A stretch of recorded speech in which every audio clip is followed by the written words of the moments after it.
Good evening, everyone. With the time being shortly after 6 p.m. on Tuesday, February 9th, 2021, I will call this meeting of the Webster School Committee to order.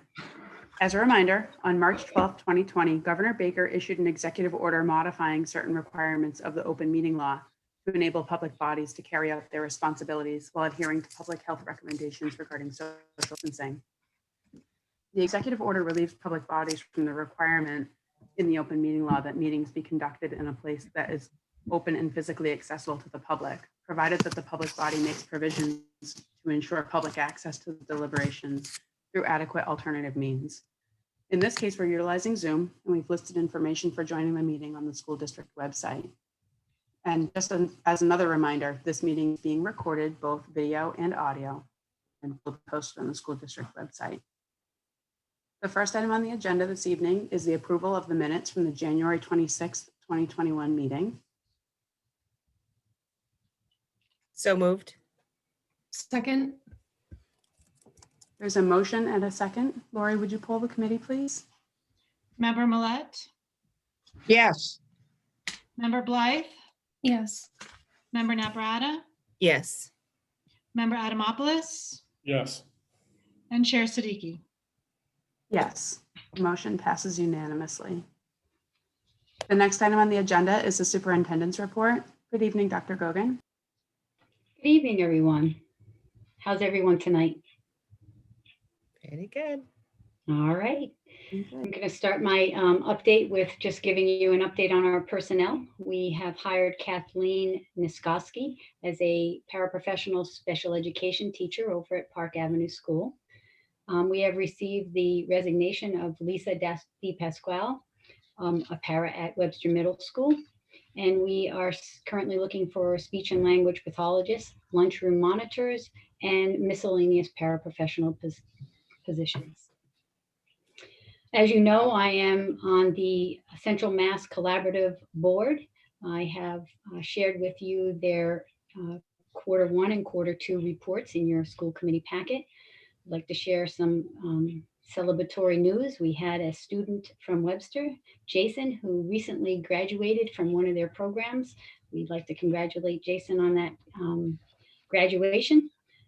Currently, right now, Webster has 2 students in the collaborative. At my last board meeting, some of their updates include some positive news. Their out-of-district enrollment is up, which is very good news. And their business office is finally fully staffed, and they are, like all of us, increasing their technology to for their teachers and staff to teach in a blended learning environment. For Webster Middle School hybrid update, we are always very, very busy and trying to stay in a proactive stance with dealing with COVID and teaching and learning in this very crazy time for everyone. We continue to provide updates on our COVID cases, and like many communities, we are seeing a slide downward. To date, we've had about 102 positive cases in our school since the beginning of the year. We are working, I would say, very proactively in our district to immediately contact trace and respond quickly. Our partnership, once again, with the Board of Health and our school nurses is instrumental in that. And a shout out goes to, in particular, Kathleen Pepin, Monique Perangeli, and Jen Sullivan. I do want to let you know that the positivity rate in Webster for the past 2 weeks was 8.5. With our update, we're always thinking about what our model looks like, feels like from different perspectives. And recently I had some questions about when we were going to be bringing all of our kids back into school. I think it's fair to state that teachers, administrators across our district miss our kids, and we're doing our very best to abide by the DESE guidelines and guidance that we have been given. I know recently in the news, there's been some districts across the state that have brought back their kids. In my conversation with a parent, it struck my curiosity because I pride myself on staying in tune with the latest and greatest data from DESE and CDC.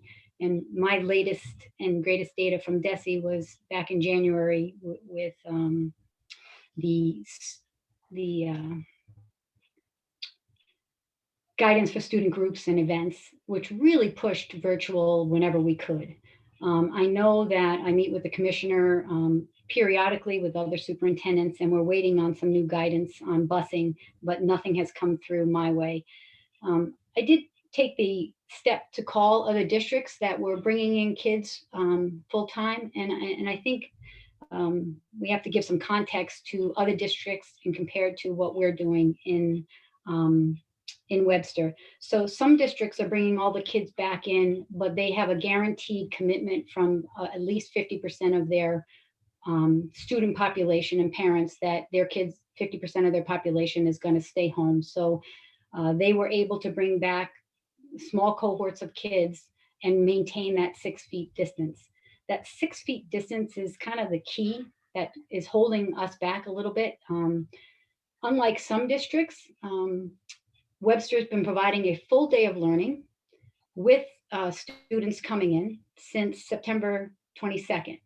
Just as a quick reminder, September 22nd, we had only our high-risk kids coming in 4 days a week. And on around November 16th, we went to the hybrid model where students were coming in placed in different cohorts for at least 2 days a week. But our model has always been a full day of learning. Some of the districts that are moving now to bringing kids back may have had some issues with time on learning. So they're being forced to reconfigure their school models. Without naming different districts, I know some districts are bringing in students and maintaining a 3 feet distance, but then sending the kids home at half a day because they cannot accommodate the 6 feet distance in the lunchrooms or in the classrooms with all the kids at once. So I'm bringing this up because I want to put it out there that if we could just flick a switch, we would love to have all of our kids back in. But we have been priding ourselves, and I think doing a very good job with maintaining the safety protocols that we have been given. So the 6 feet distance at lunch is something that we really need to maintain across the districts. Even if we were to go to a 3 feet distancing, that would require a lot of different steps. And I'm kind of just going to walk through that, and I'm happy to answer any questions about that. One of those steps would be, looking at the guidance. I believe the American Pediatrics recommend maintaining a 6 feet distance for secondary aged students. Even if we went 3 feet, I know for sure that we wouldn't be able to fit all of our students back in at Park Avenue School and possibly Webster Middle School based on the number of kids per classroom. So I'm just kind of putting that out there, but I do want you to know that we are taking some steps to take a look at what we can do.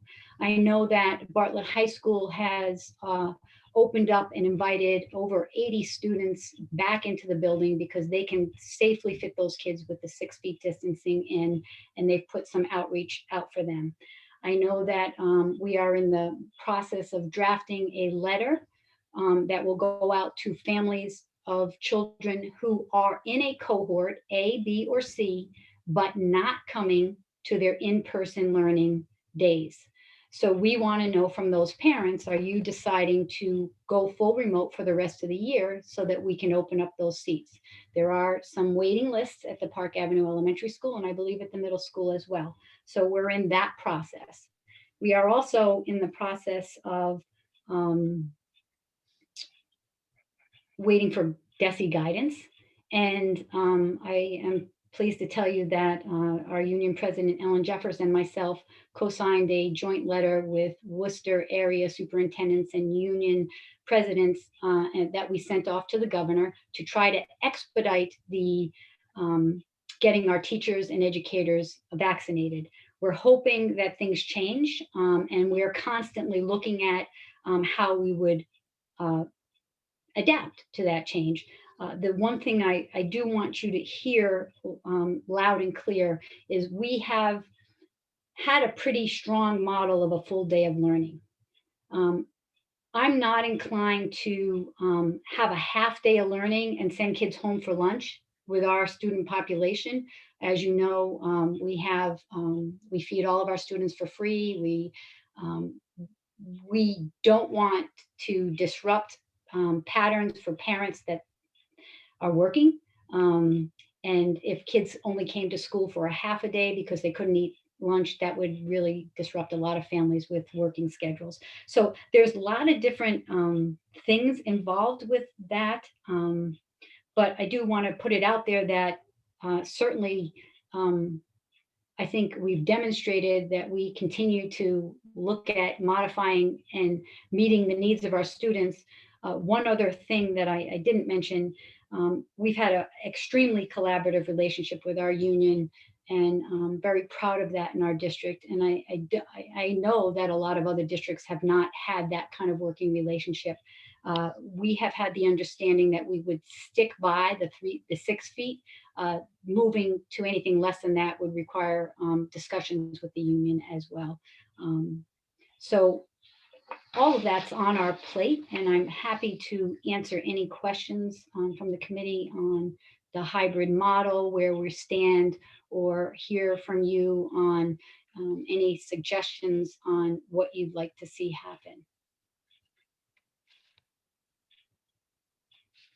Through the chair.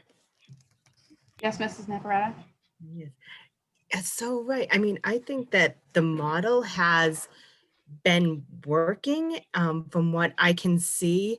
And the numbers of parents, it seems, sending their children is, I know it decreased and now it hasn't maybe increased or decreased, but the numbers of students staying home versus attending in person is still more weighted towards students staying home.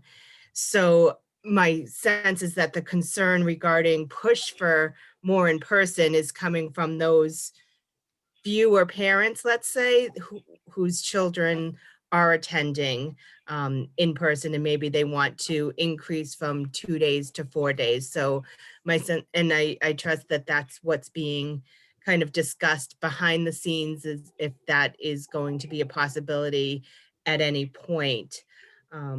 I did have a question about the number of cases reported to DESE.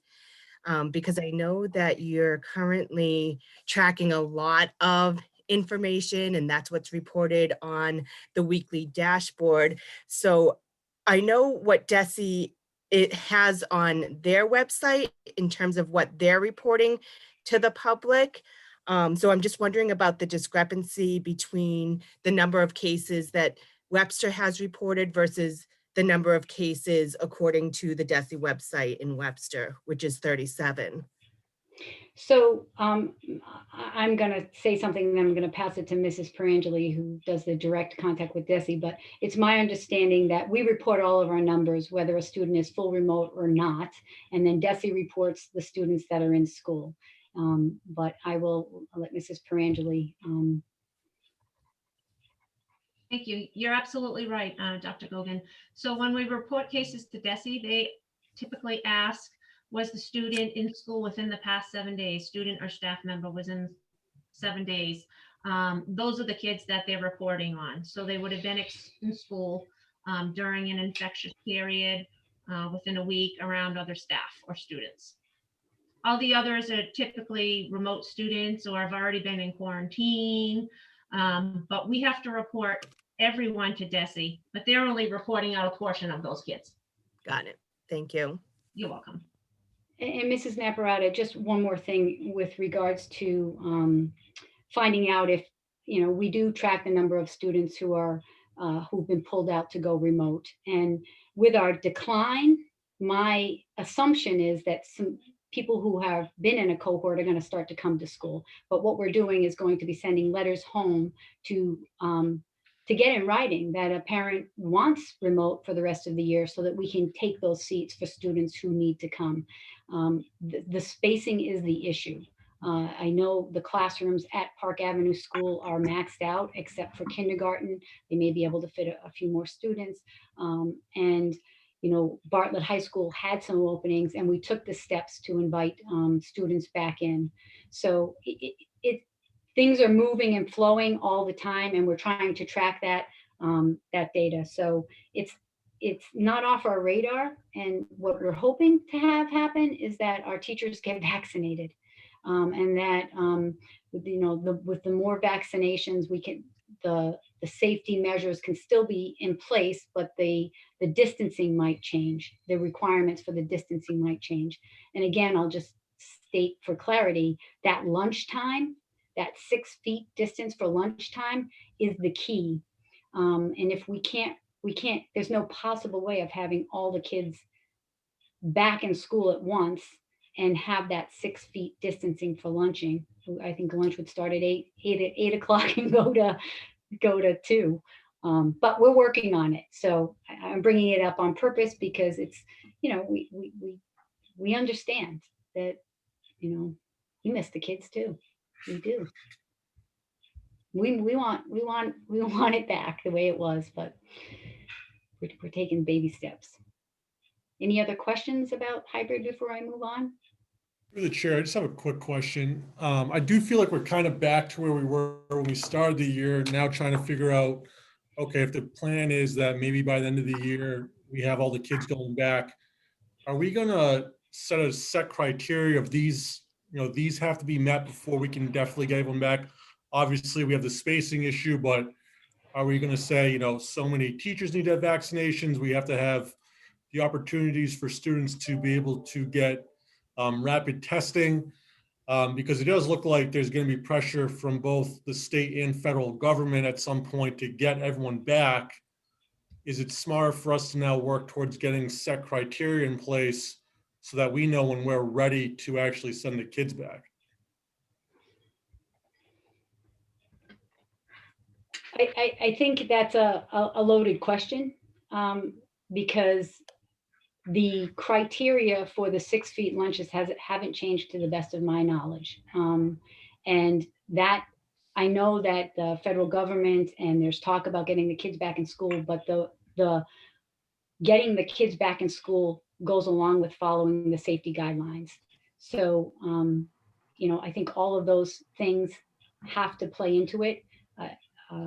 We can't mandate, nor would I want us to mandate that teachers have to get vaccinated. That's a personal decision. But I think the more vaccinations that occur, the better people are going to feel about their safety, which may allow us to have that shift in some of our safety guidelines, not 6 feet, lower than 6 feet. And that's part of a process. And so I don't think I can give you a bulleted list. It would be ideal if we had 80% of our teachers vaccinated and the criteria for lunch is changed. But I think we have to move with what the information that we get. I know that doesn't answer your question, but I don't have the crystal ball. I do know that it's our goal to see kids and get them back, but we have to do it following the guidelines. Sorry, through the chair. Yes, Mrs. Blythe? So Dr. Gogan, my apologies if you had already stated the timeline, but when were the letters going to be sent out to families? The letter was drafted today. We've been discussing it at DLT. We primarily have students at the elementary school holding seats, and we're trying to have phone conversations, and then parents give us information in writing. So within the next week. Okay. Will it just be elementary, or are you going to No, district-wide. Okay. All right. District-wide. Okay. Students who have repeatedly missed their in-person learning days. So, and then, and maybe stating that if you've missed your in-person days for 2 weeks in a row and it's not COVID related or quarantine related, you are now sliding over to the remote section for the rest of the year. But again, that's communication with parents. We don't want to change the rules in the middle of the game without properly communicating with all of our families. And am I understanding correctly that the end game for this is to try to get a better gauge on numbers to see if we can bring back 50% of our students for the remainder of the year, for those students that do want to come back full time, on Monday through Thursday? Again, it's about the number of students that can fit in a space based on Right. the current guidelines. And DESI did come out with the guidelines of, if 6 feet, 3 to 6 feet. We opted at the very beginning of our plan to stick with the 6 feet. That was what was discussed with our union. And those are the moving pieces that don't have, a date that have to be talked to with the union. Oh, absolutely. Thank you for being proactive. And Well, I know you're looking for set answers. I don't have them I understand. because it's a process and it's a complex process, to be honest with you. Understand. Thank you. Thank you, Dr. Gogan. I mean, it's clear that there's no one size fits all solution for this situation that we all find ourselves in. I appreciate all that you all have done and the teams have done, and the teachers, I know they're working really hard. As hard as hybrid is for the rest of us, I think it's particularly challenging for teachers. My first grader was in class this week and the teacher said, "Oh, we're going to have a 5-minute break. So-and-so's tooth fell out and we need to bring her to the nurse." And it's just imagining, all of these things happening in addition to having a group of kids that are tied to their computer waiting for the next lesson and the group in the classroom. So it really drove it home for me. So thanks for the updates and for the proactive measures to try to get more kids back into the building. Much appreciated. Thank you. I'll move on to our sports update. I'm pleased to let you know that we made it through the winter season and we are extending it 1 week so that students at Bartlett High School can have some more activities. The athletic director organized senior games at Bartlett, and I know he's going to speak a little bit about that. And we allowed senior parents to attend, socially distanced, following the guidelines. And to celebrate the end of the winter sports for the Webster Middle School, they are scheduling a co-ed end of the season game, basketball game, which will be live streamed. And we've been having meetings related to the fall two. Yes, fall two, even though we're in the winter, they're calling it fall two. Around the new safety protocols. We have had 2 safety meetings to date involving the principals and the school nurse. Our Board of Health director came to one of them. We're anticipating playing with the Swickle League, which are 12 communities: Webster, Auburn, Tantascwa, Grafton, Northbridge, Leicester, Davis Prouty, Southbridge, Quabog, Oxford, Millbury, and Uxbridge. To date, none of them have withdrawn from the fall 2 sports that we're about to enter. I will do a breakdown and then pass it over to Mr. Peranto. Our fall 2 sports will start February 22nd and go through April 25th. They include Bartlett High School football. This will be outdoors. Spectators will be allowed, but there may be limits to the number of spectators, and masks will be worn at all times. There'll be a March 1st start for Webster Middle School football. That will be practice-based, no competitive games. Bartlett High School volleyball will start March 1st, and Webster Middle School and Bartlett cheer, non-competitive, will start on March 1st. We are excited to be offering the Real Madrid basketball training for Webster Middle School's ELL students. Mr. Peranto, Mrs. Nieves, and Dr. Mackay held a parent informational webinar last night, and they plan on holding another to draw up some interest. I have put the MIA rules in your school committee packet for the fall to winter sports. They have been posted, and we anticipate it will go as well as it did with winter sports, following all the safety guidelines.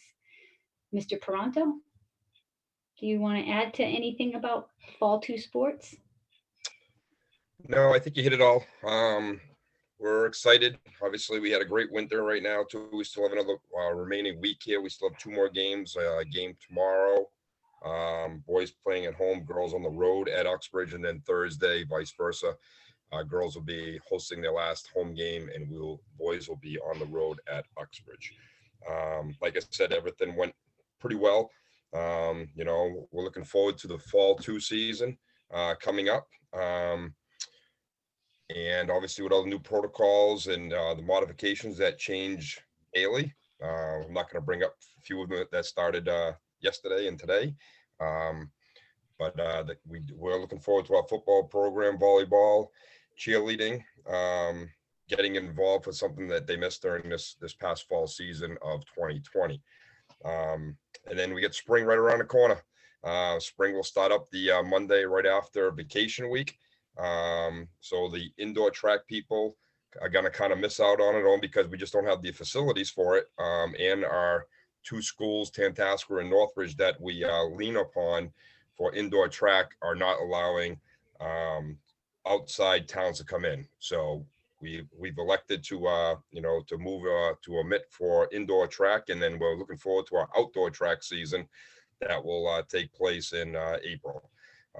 So we're moving forward. Athletics is back, as we say, and hopefully these everything starts getting lifted and fans can start coming out, and we can get back to a little bit of some normalcy right now too. Numbers are reflecting that right now. That's why they're lifting some of the bans for athletics, and I'll entertain any questions. I'm sure if there's any questions for anybody out there. I'll do my best. I don't have a lot of paperwork in front of me. I wasn't anticipating being on the meeting, and then Dr. Gogan was like, "Hey, you got no game. Let's go get on." So,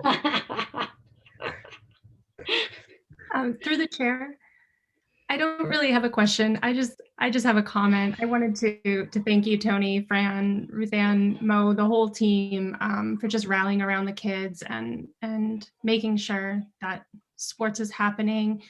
They are loving it. I know I see their smiles, even though, the girls aren't having a real great season. They're out there smiling, they're having fun, and they're just enjoying being together. So I want to just thank you and make sure, I know I've said it privately to you guys, but I wanted to thank you publicly. You're doing a really good job with the sports with what we have. So thanks. thank you. For the chair, I just have one comment. I mean, I've been a pretty big advocate for getting those kids back into sports, but just wondering what's the practicality that we're going to be able to have these kids play football through February and March with the current situation out there with weather. The ground's going to be frozen solid. Are we really, I want the kids to play, but are we putting these kids in a situation where they might actually be getting hurt because they're playing on frozen field in practice fields?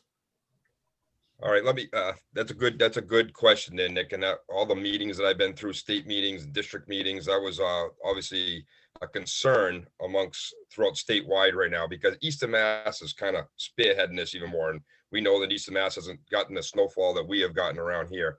So as of yesterday, the EEA just came out and they were going to allow football practice to be indoors now instead of just being outdoors, because we're looking at parking lots and plowing our fields. Obviously in cohorts again, obviously like we've done for basketball, so we're gonna have to separate things. I'm confident that we're gonna be able to get them inside for conditioning. And then you talked about obviously games.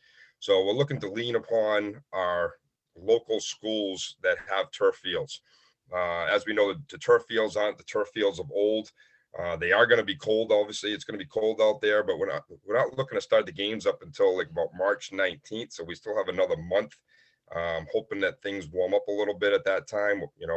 Traditionally here in New England, you never know. We've had some warm marches, but we also had some frozen marches. But the turf fields nowadays are a lot different. They're a little more spongier right now too. So the schools that we're looking at like now is maybe like Millbury, Tantascwa, Auburn, Grafton. Those 2 schools have brand new turf fields. So we're confident we're going to be able to lean upon our league right now for home contests, because we're not going to be able to play home contests around here realistically. In a perfect world, we'll have a Florida type 3 weeks in the start of March, but that's not going to happen. But we're looking forward to leaning upon our SWICL schools to help us out right now. We're looking at a 5-game season, so it's pretty quick. But we'll have a month for these kids to prepare and get conditioned right now, because we know right now, especially in football, the kids really haven't done anything. They haven't been into the weight rooms unless the parents have sent them into private school, the gymnasiums like Perfect Shape, Prime, whatever they may be going right now. But realistically, those kids really haven't done anything. So we're looking forward to getting them in, getting some type of conditioning in, maybe some, bringing the weights upstairs, because we can't utilize our locker rooms. We can't utilize the downstairs weight room still. But I'm confident in our football coach that he's going to do a great job getting these kids in shape right now in this next month to be able to compete. Thank you. You're welcome.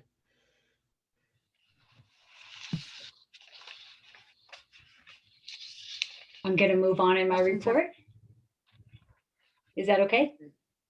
Yeah, I was just soliciting any more questions before we are able to move on. So if there's nothing else, that sounds good.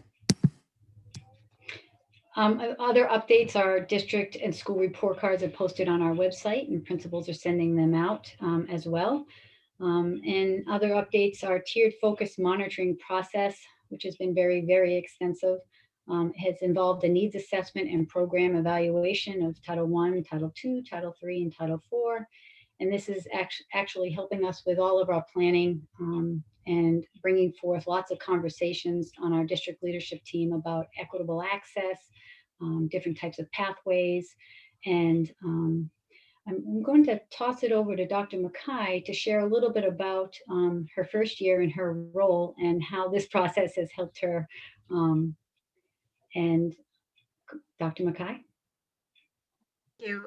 So not only is my first year in remote and hybrid and all of these things that we're all doing that are unprecedented, but I walk into 2 audits, one for ELL and one for Title I, II, and IV.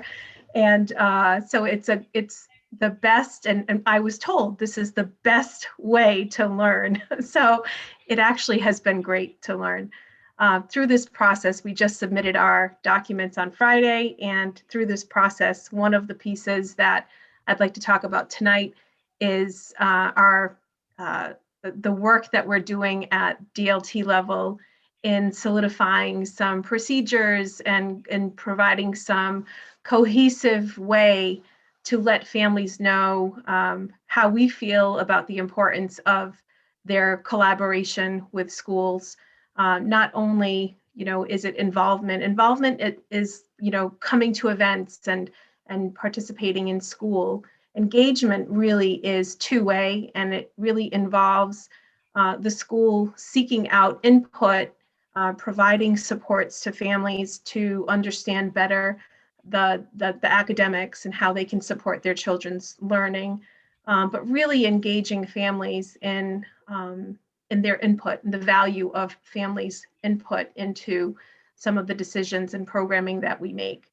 So we're in the process of, we have a draft, and we are in the process of solidifying this and making this more comprehensive, which will allow us to then let families know all of the different ways that we're going to seek out their input.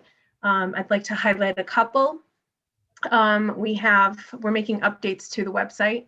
As you know, Superintendent Gogan sends out a newsletter that is chock full of information and translated.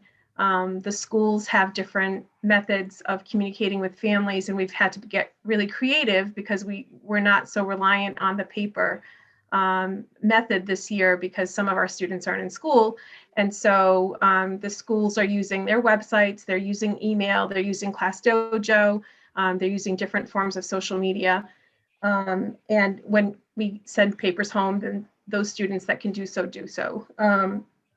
But we're also, I just want families to be on the lookout for some important meetings that are going to be coming up, which is the annual collaborative joint Title I and special education parent meeting.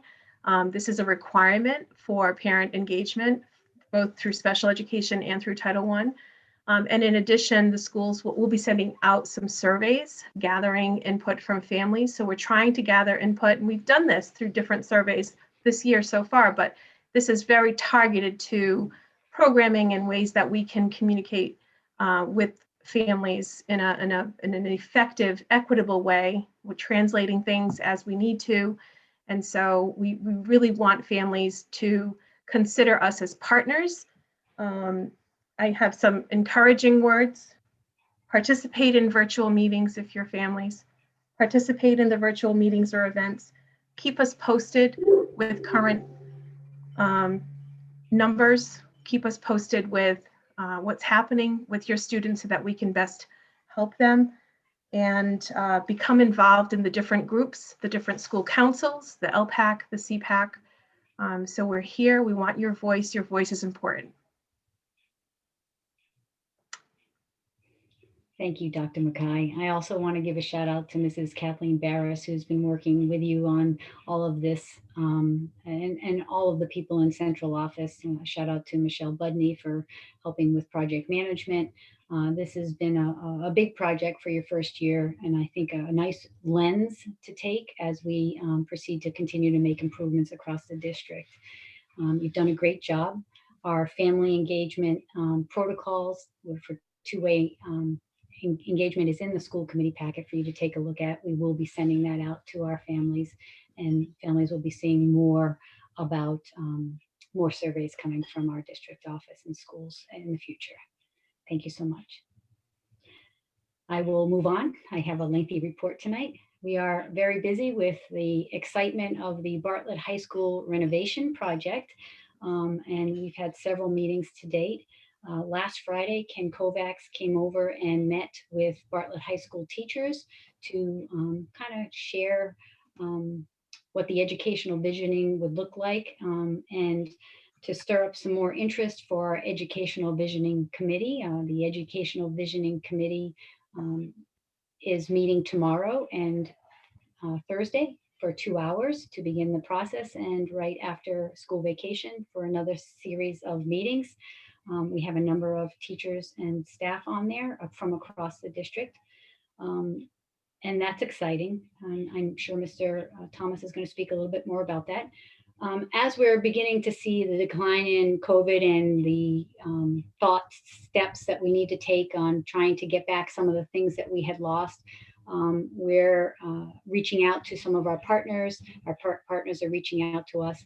Different businesses have different requirements, whether they're allowed to come and volunteer or not.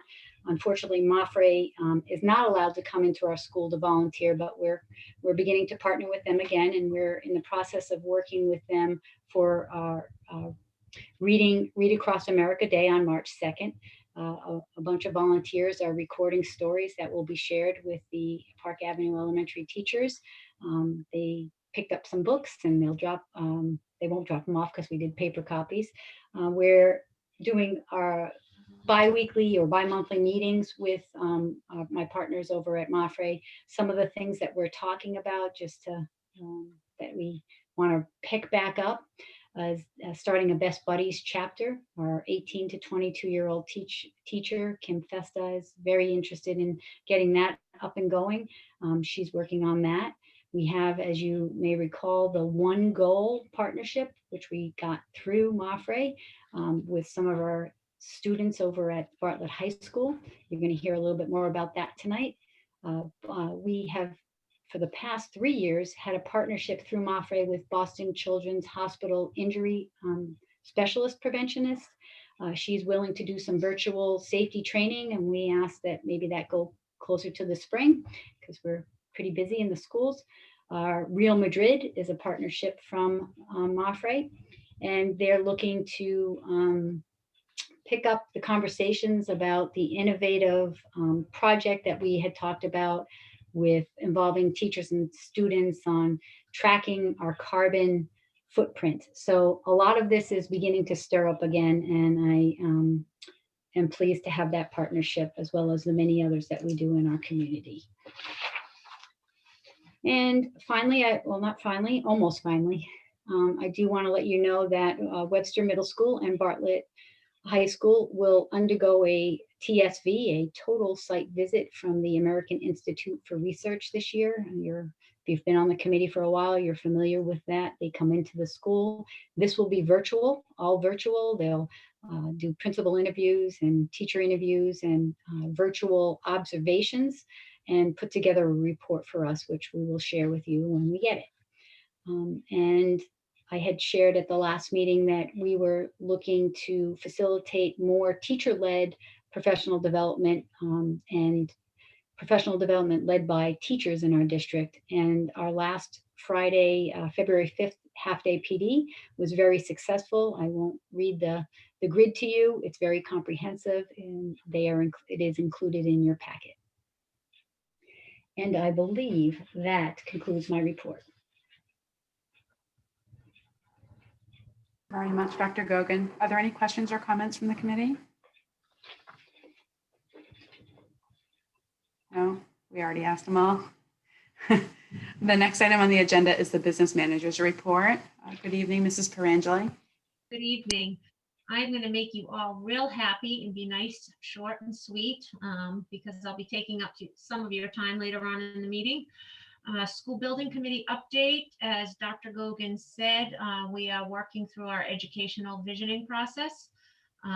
She has taken a lead on that and really keeping us focused with our architects and our educational planner moving forward. We have two meetings this week for a couple hours each, and then we will have follow-up meetings in March after vacation. So it is going to be a busy few months with the planning going on, but it's good work. It's exciting work. And I look forward to where we're going to end up. The building committee will be meeting on the third Thursdays now of the month. So before our last meeting, so I can give you updates on how those meetings are going then. But we will be meeting on February 18th. I believe that's the third Thursday of the month. Are there any questions in regards to that? No. And then just in other updates, we've been busy in the business office. We have a few contracts that are coming up. I have been looking into electrical bids, gas bids, working with our transportation because this is the last year of our special ed transportation contract. So I have spoken with our vendor and we are looking at rates for next year. I am working with other districts in the French River Collaborative. We're trying to come up, working as a collective group to try and get all our contracts on one term. So as we go out to bid, we're looking at larger scales of electricity or gas. So we have been working with a consultant on that. So I hope within the next couple of meetings, I have some additional information for you on that. And that concludes my report, unless there's any questions. Is there comments from the committee? Thank you, Mrs. Perangeli. We'll talk to you shortly. The next item on the agenda is the principal's report. Joining us tonight is Fran Thomas, the principal of Bartlett High School. Good evening, Mr. Thomas. Good evening, Chair Siddiqui. How are you? Very good. And you? Doing wonderful. Thank you. I have quite a few items on the agenda tonight. First thing that I'm going to bring up is going to require some action by the school committee. As you know, in our program of studies, we have a community service requirement of 10 hours to graduate. Last year, due to the closure in March, we reduced that to 5 hours. I'm looking for the school committee to make a recommendation tonight. I do not think that, given the current circumstances, we can hold students to a 10-hour community service situation requirement where the opportunities are limited and there's so many restrictions. We've been able to be creative and kind of create some opportunities for National Honor Society members and student council, but I don't think we can do that in-house for this many students, and I don't think it's fair to stop someone from graduating considering the circumstances that we're under now. So my recommendation would be to temporarily waive that requirement for this year, but obviously it's up to School Committee, since it's part of our program of studies, to either keep it, reduce it, or waive it altogether. But I don't think it's feasible for students in this situation to be able to go out and complete those hours. Thank you, Mr. Thomas. So it sounds like, in light of the current situation of students not being able to even be present 5 days a week in the school building, you're wondering about how we are able to require community service on the part of our students. Yes. So I don't know.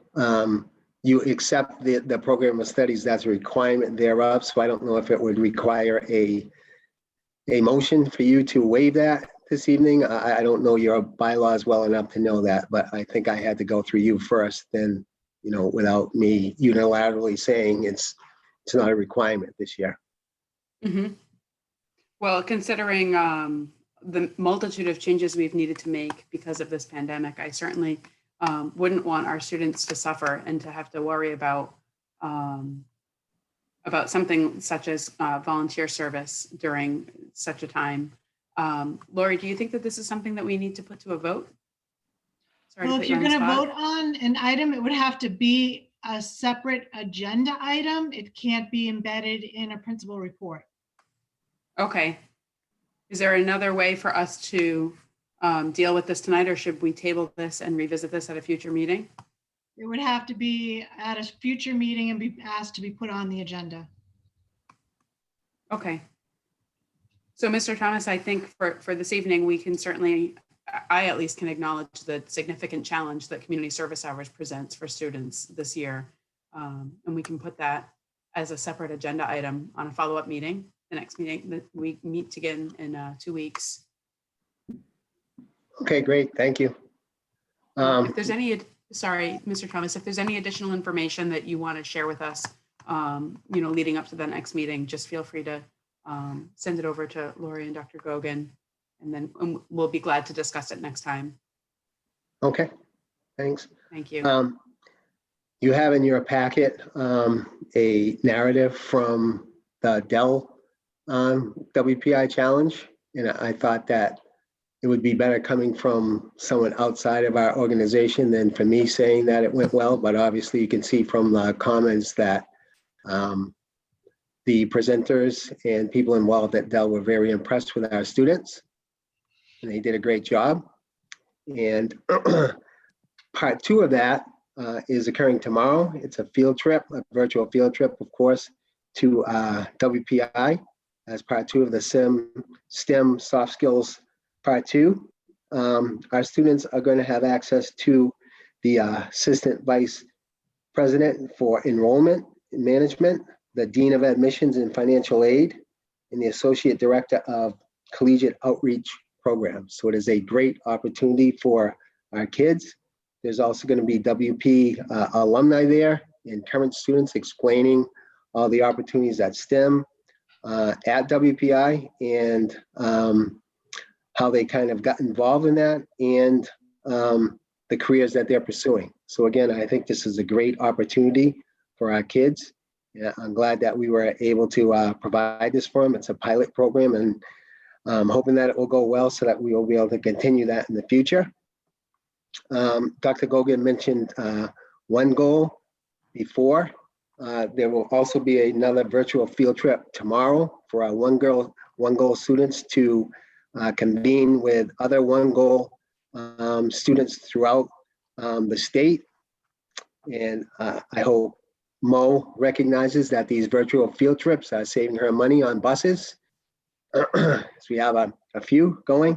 But again, this is a great opportunity for our kids. The One Goal program, which Mafre helped sponsor, is designed for first generation college students to try to get them on track. It stays with that cohort for 3 years. And we know most of students who drop out in college do so after their freshman year. So this would follow that cohort next year into their senior year and then also into their first year of college. Navigating the application process, FAFSA and all those things is difficult. when you have people in your household who have been through it before. It's especially daunting when no one in your family has done it before. So those are the type of students that we're targeting for this program, and they will have that experience tomorrow and hopefully make some connections with other students who are in a similar situation. The next program that I'm going to highlight, you have the flyer for this in your packet too. This is a new program for us. It's called Girls Who Code. It's a summer institute. There are 3 2-week sessions. It's done virtually. It's aimed at diversifying the computer science field, which, as we know, is male dominated. And there are opportunities for students to gain stipends as well for doing this during the 2-week period. They recognize that some students are in situations where they have to work to support their families, so they are eligible for stipends. But again, this is a great opportunity to not only learn some coding skills, but to network with students across the country. Anyone can join. There are no limits. It is a 2-week requirement. It's about 5 to 6 hours a day. Anyone who's interested can contact their guidance counselor. Tomorrow, they did post this on various platforms today. But I think it's a great opportunity for our kids to branch out. And as we know, sometimes it's also designed for like beginners who just might have an inkling of maybe I would be interested in this, but they couldn't get into a computer science class yet. They don't know. No experience is required, but it's a great opportunity for our kids to branch out, reach out, explore their talents in a safe environment, as opposed to taking a class that they might not be sure of.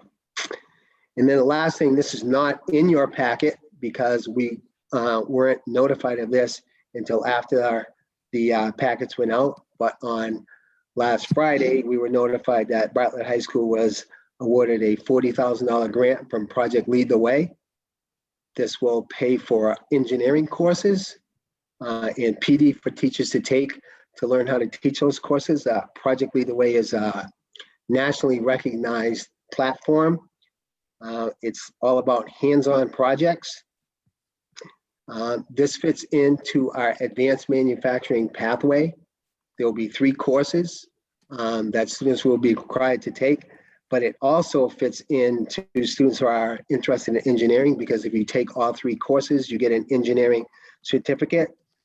Upon completion of all 3 courses, they double as advanced courses. So similar to AP, if students reach a certain score on the end of course assessment, they are granted 3 college credits. Among the local colleges that accept those 3 college credits are WPI, Wentworth, and UMass Lowell. Not only do they accept those college credit, students who earn that certificate and those scores are given preferential admissions if they apply to those schools. And those are just the local schools. There's a national network of Project Lead the Way school partners. So this is an outstanding opportunity for us. I'd like to thank Ms. Bigelow, who worked hard on that. Ms. Bigelow, if you don't know, has a hardware engineering background, so this is right up her alley. But this not only saves the district money, but it fits completely within our advanced manufacturing pathway, which we hope to be designated as receiving. That Part B application is due Thursday, but it's again, another opportunity. So you can see between the Dell STEM Soft Skills Challenge, the One Goal program, the Girls Who Code, and now the Project Lead the Way, we're trying to fit in with Dr. Gogan's vision of multiple pathways for our Bartlett High students to be successful, whether it's in college or career readiness. This will lead to certificate programs combined with some of QCC courses and things like that. Students are going to be able to earn credentials and certificates. It's just a fantastic opportunity, and it will meet our pathway program, but it will also prepare students for areas of high demand in the greater Worcester area in terms of what they forecast as job openings over the next decade. So that concludes my report for this evening, and I will be happy to entertain any questions at this point. Thank you, Mr. Thomas. I'm always so excited to hear about some of the neat things you have going on for the students that are unlike the typical high school experience, whether it be the Girls Who Code or these other opportunities. So thank you for bringing that all to us and for making that possible. I'm sure it was a team effort, but much appreciated. Are there any questions or comments from the committee? Through the chair. Mrs. Navarrete? Mr. Thomas, can you just explain a little bit about how students access or enter these programs? Sure. So basically, which program are you referring to specifically? Any or all? The Project Lead the Way or the Innovations Pathways. Okay, so the innovation pathways, we first have to get the official designation, and then we would launch it in the fall for our incoming 9th grade students. All right, we're going to have it's not going to be an application process per se where there are prerequisites. It'll be just an essay contest. Why are you interested in this? What do you hope to gain? And we would launch it in the fall. There would be, we're hoping in a typical incoming freshman class, we get anywhere from 90 to 100 students. We will have 2 innovation pathways if everything goes well: healthcare and human assistance and advanced manufacturing. We would like to enroll 12 to 15 students in each pathway. That would be about a third of the incoming freshman class, 12 to 15 in each. We can accommodate that schedule-wise without any problem. So that's just a simple application process. We're fortunate in that the Project Lead the Way Introduction to Engineering class would be the only new class that would be added. We would tweak some of our biology classes to fit the skill set that our employers want, but incoming freshmen are going to have to take biology anyways. So if we have more students than we anticipate enrolling and we have trouble with scheduling, we would have to go to a lottery system to see who went in. All right. The Project Lead the Way courses, although they fit into innovation pathway, they are academic electives, so any student can take them. And one of the things that we have to provide is in the future is a way for students who are upperclassmen to join in those programs. So those would just be academic electives. So any student can sign up for that during the course selection time. The problem,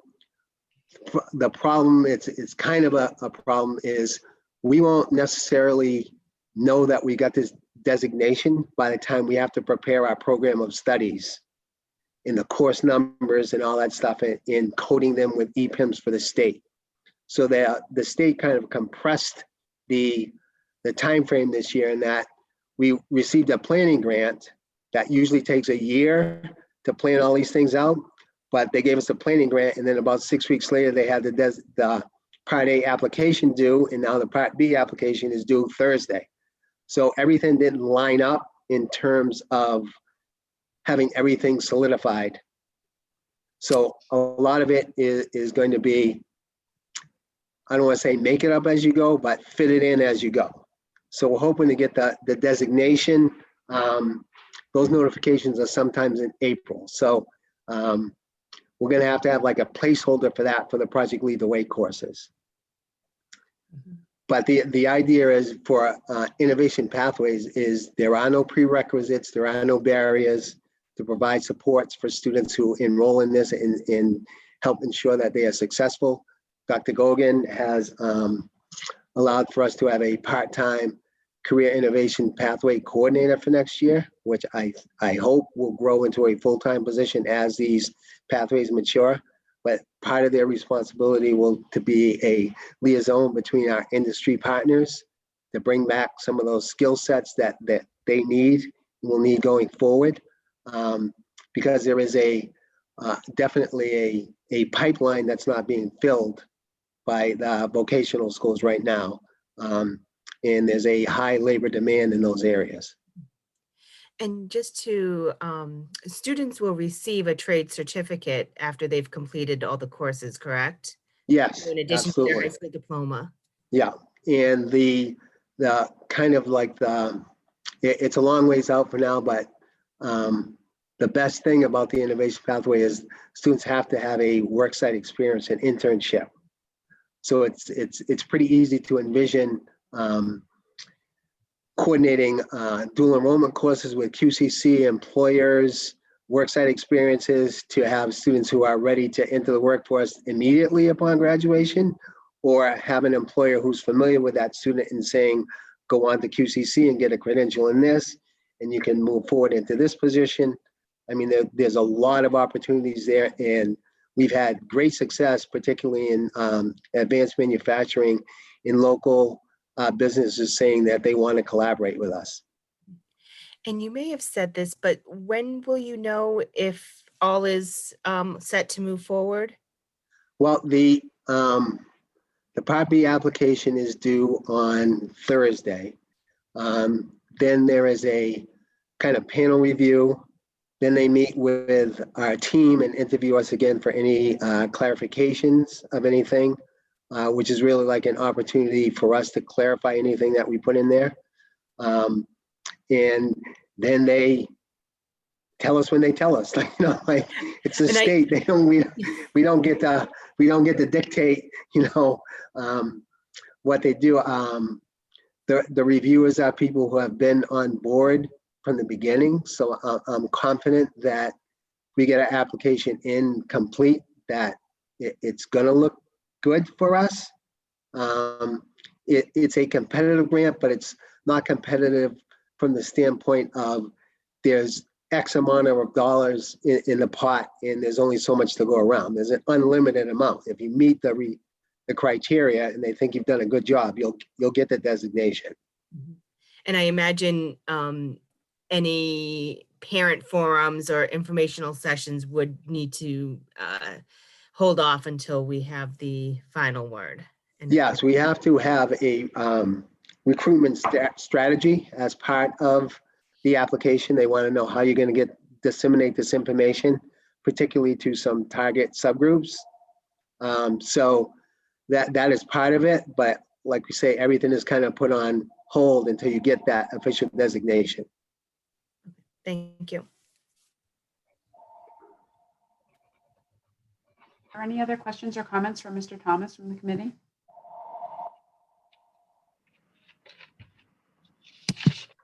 Thank you, Mr. Thomas. You're welcome. The next item on the agenda is an update from our student representative, Vivian. Good evening, Vivian. For athletics, the girls and boys basketball team played Northbridge on January 28th, and then they also played Grafton on February 3rd and February 5th, and their game today got rescheduled. And for academics, we started second semester on February 1st, and mock AP exams for AP Literature and AP Language Composition were held on Friday, February 5th. The class of 2021 received a cap and gown form to fill out in their email, just about like the sizes that they're going to need, which needs to be filled out as soon as possible so that we can get all that information in. And senior bios need to be submitted to the yearbook club by February 11th. And just a quick personal update, student burnout has been increasing a lot the past couple of weeks, as we've noticed.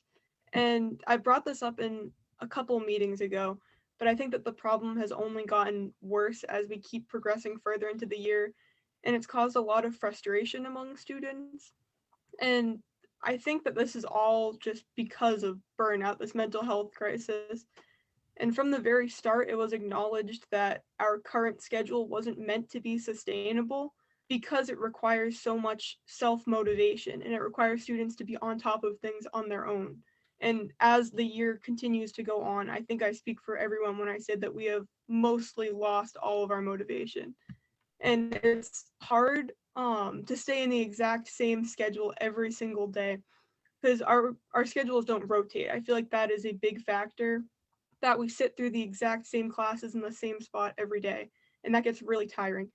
I see a lot of students just completely checking out at this point, And these are kids who have always been passionate about learning. Like kids who are at the top of their class are really struggling this quarter and last quarter. And I've been in the school system since preschool. I've grown up with these people. So it really hurts seeing so many of them unable to perform at the best of their abilities just because of how mentally taxing this year has been. And I think that this problem can really just be solved by having more engaging school days. And I don't want to be negative. There have been a lot of teachers who have been doing a totally fantastic job through all of this. They've made sure that students are involved in all of their class discussions and they keep everything interesting. And that truly does not go unnoticed. And if every class was like that, I don't think there would be any issue like this or as bad as it is right now. And for now, while we talk about what our next steps are moving forward, I think that there definitely needs to be a much heavier focus on student mental health and what can be done to make this a little less stressful for everybody. Because it feels like that has been ignored throughout all of this. Like that has been something that has just been brushed over. And whether that's encouraging teachers to reach out to guidance when they see a student who's not putting in their usual effort, or just trying to make classes more engaging, I think that something definitely needs to be done. Since as we go forward, it seems like this is going to be something that we'll be doing for a lot longer. And unless there are any questions, that's going to conclude my report for tonight. Vivian, thank you. You bring a very unique perspective to the committee, and we've had student representatives in the past. You have certainly been a student representative who has been brave enough to share the true experience of the student during this very difficult time. And first of all, I want to thank you for that.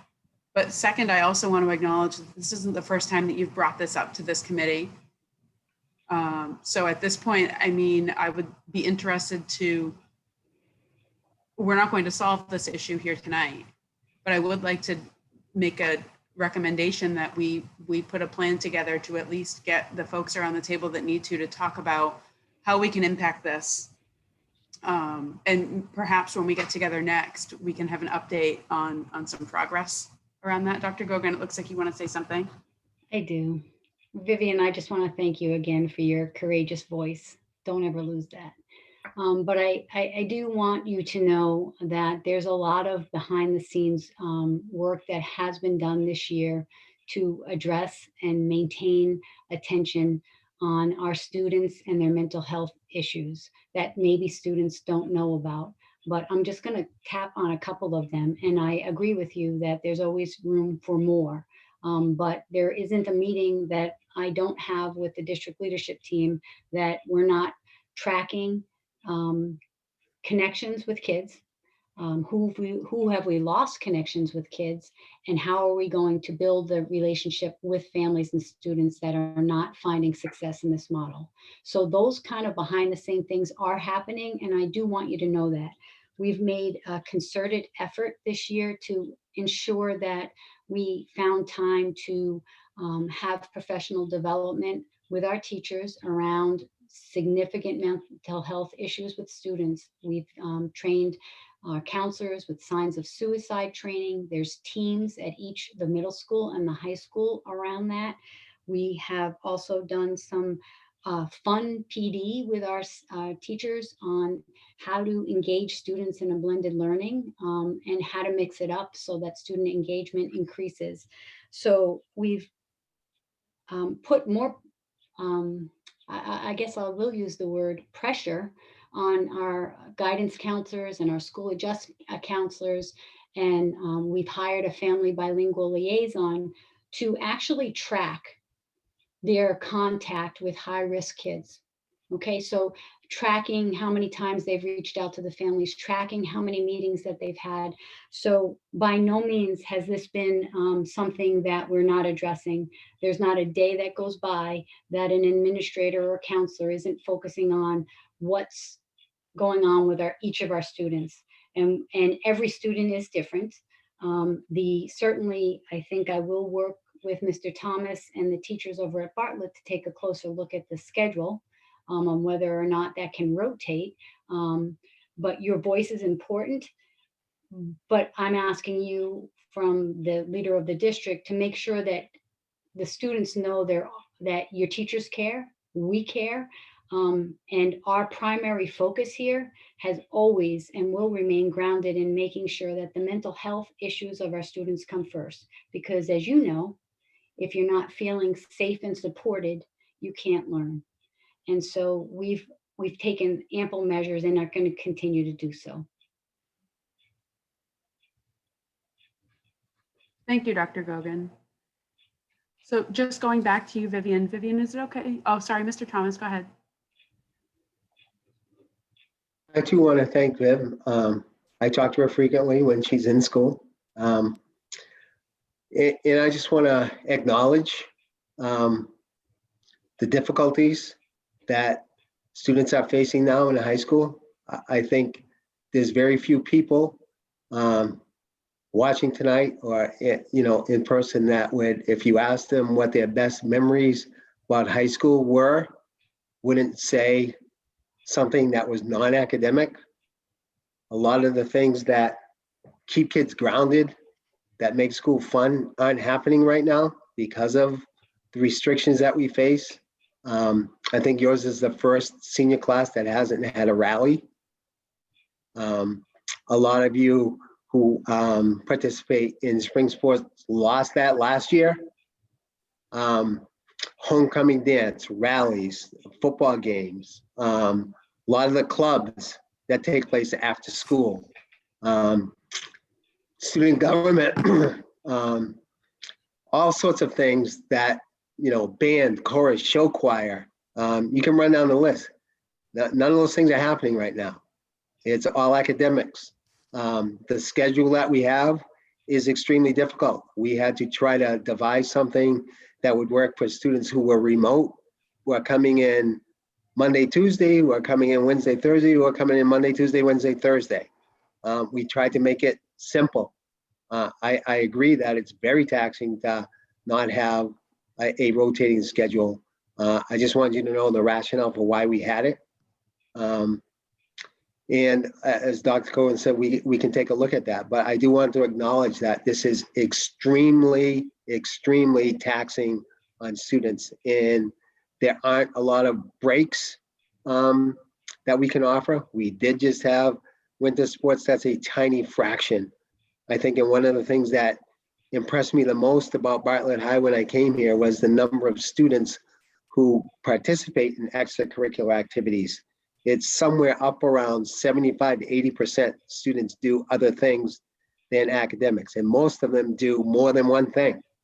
I was incredibly impressed last year to watch show choir or select choir, jazz, something like that, and find out how many student athletes left football practice to go to show choir or something like that. And the bowl situation, I mean, there's so many things that we haven't done. I've been the part-time yearbook photographer because we can't have students or the yearbook advisor in the basketball game. So there's a whole bunch of things that are missing that are really the heart and soul of a school experience and the things that we remember years from now. And that didn't happen at the end of last year, and it isn't happening now.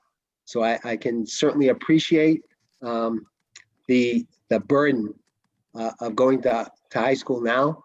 I think I said it best last year. If spring of my senior year, they said you can't run track or you're not going to do all this stuff like that, I probably would have said sayonara. I'm done with this. So I understand that pressure, and I understand particularly our seniors, the things that you're missing out on and things that you would normally look forward to will look different. But know that, as Dr. Cohen says, we are working on this every day to try to improve the school experience and the academic experience for our students. And so just hang in there and know that you are being heard and being heard authentically and sincerely, and we're working on it. Mrs. Barris, you have your hand up so nicely. Yes. How are you? Hi, how are you? Good. I just also wanted to thank Vivian. It was really good to get your perspective and and also to know, that there are kids that, we do need to support. So I did want to let you know, though, I think that it's, this might be very helpful, but I think it'll also be helpful for you maybe to give us some additional information, or maybe your peers could give us some additional information on how we can help. Last week, we had our professional development on Friday afternoon, and I was able to facilitate a session on student outreach. And we met with all of the guidance counselors, all the school counselors from the high school, middle school, and elementary school. And this was the third meeting that we had to develop an action plan for implementation on different ways that we have been reaching out to students and getting, parents involved and trying to make sure that we're not letting anybody, be out there by themselves and feeling kind of, alone. It's a really, really tough time. We are compiling this action plan, and the counselors are actually already doing a lot of the activities that we listed. And then we kind of brainstormed and came up with different ideas, hearing from the different schools, what are you doing? And, certainly, of course, developmentally appropriate. It's different at the high school than it is at the elementary school. But if you have any ideas, or if you could give me some feedback, actually, and I could bring it back to that group, that working group, so that we can make sure that we are reaching out to kids who really need the support and doing it as effectively as we can.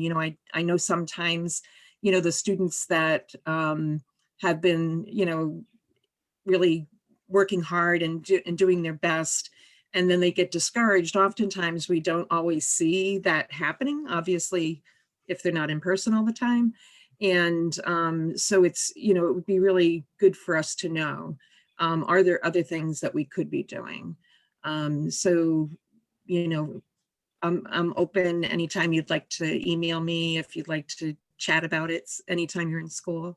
I'd love to have an opportunity, but I wanted to let you know that we have been working on those issues on a broader scale. Thank you, Mrs. Barris. Welcome.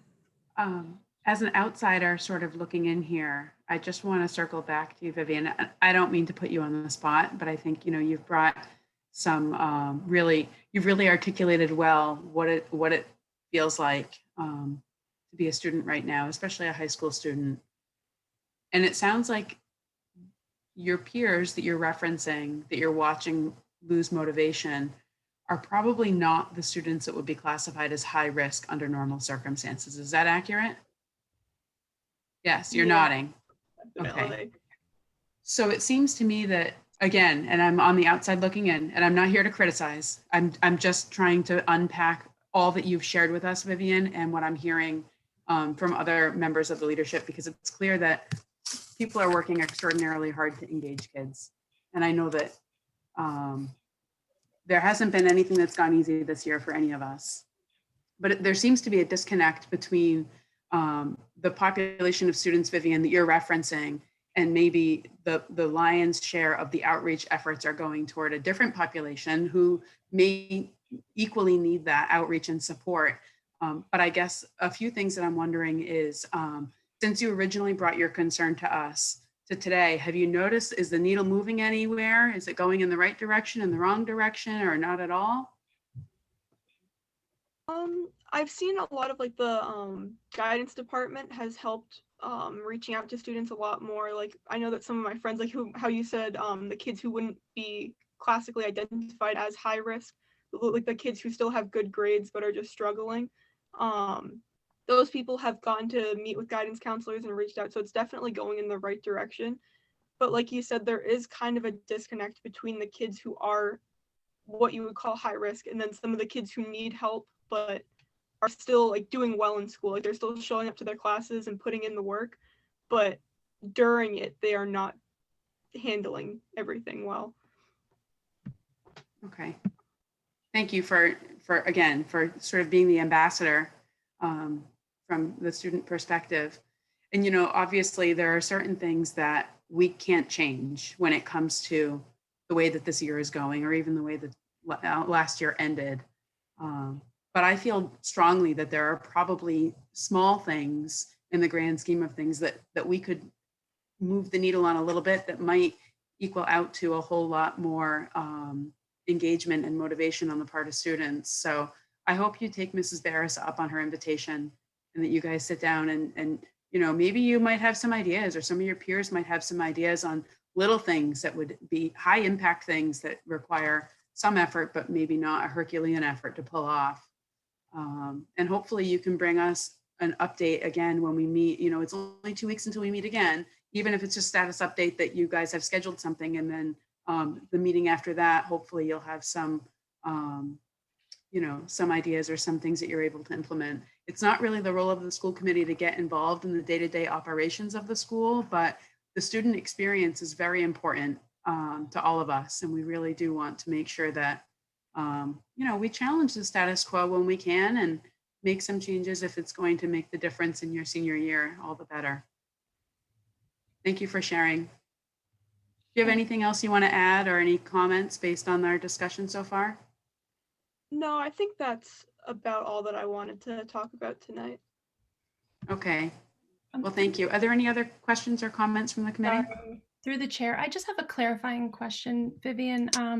I would definitely echo Mrs. Siddiqui's comment about reaching out to Mrs. Barris. I've worked with her in the past, and she is a great resource. So I think that's a really good step in a positive direction. I just want to ask though, are you seeing this? I know obviously you're a senior. Are you seeing this mostly with your senior peers or throughout the school? Just so the people around you kind of know, you know, who the audience is, right? Who they should be gearing these to. I think it is a lot in the senior class. Like that's where it mostly is, but it's also really bad throughout the rest of the school. Like some of my electives where I have classes with freshmen and sophomores, it's the same thing where there's a lot of people who just do not put any effort in. They don't do anything. They'll just show up to class and just kind of float through their day. And I think that that's kind of prevalent throughout all of. Okay, all right, thank you. Are there any other questions or comments from the committee for Vivian? Thank you once again for your thoughtful report, Vivian. It's appreciated. And we'll be looking for updates. You can't even come to a school committee meeting without getting homework. So the next item on the agenda under old business is the FY22 budget update. Good evening again, Mrs. Perangeli. Good evening, thank you.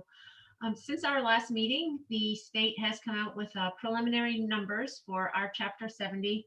So tonight I'm going to share my screen and kind of walk through a basic presentation on the foundation budget.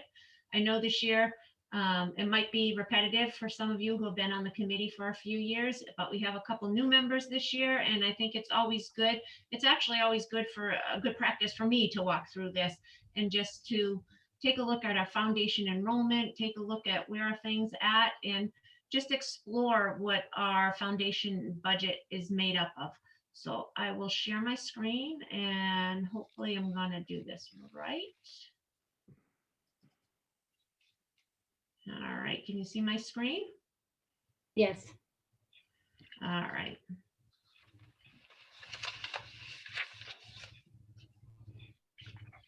Okay, good, we advanced. So it's working okay? Perfect. All right. So the FY22 Chapter 70 program reflects the passage of the Student Opportunity Act, which happened in November of 2019. This act made changes, some major changes to how our Chapter 70 formula was based. This came from the Foundation Budget Review Commission. There are 5 major areas that impacted our Chapter 70 that they made adjustments to. It's benefits and fixed charges, guidance and psychological services, special education out of district tuition, English learners, and low income. These 5 areas not only were affected by inflation, but they were at percentage increases above the inflation.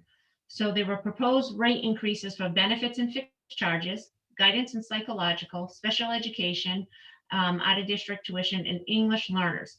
The goal of this was to change that gap over 7 years. So they were going to increase 1/7 over a 7-year period.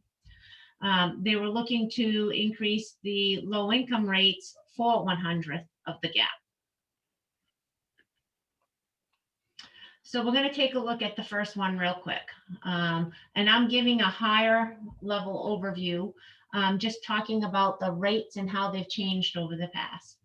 So as you know, benefits and fixed charges, the inflation rate was applied. This was based on a 3-year average of the premium increase for the GIC. So that's the health insurance through the state.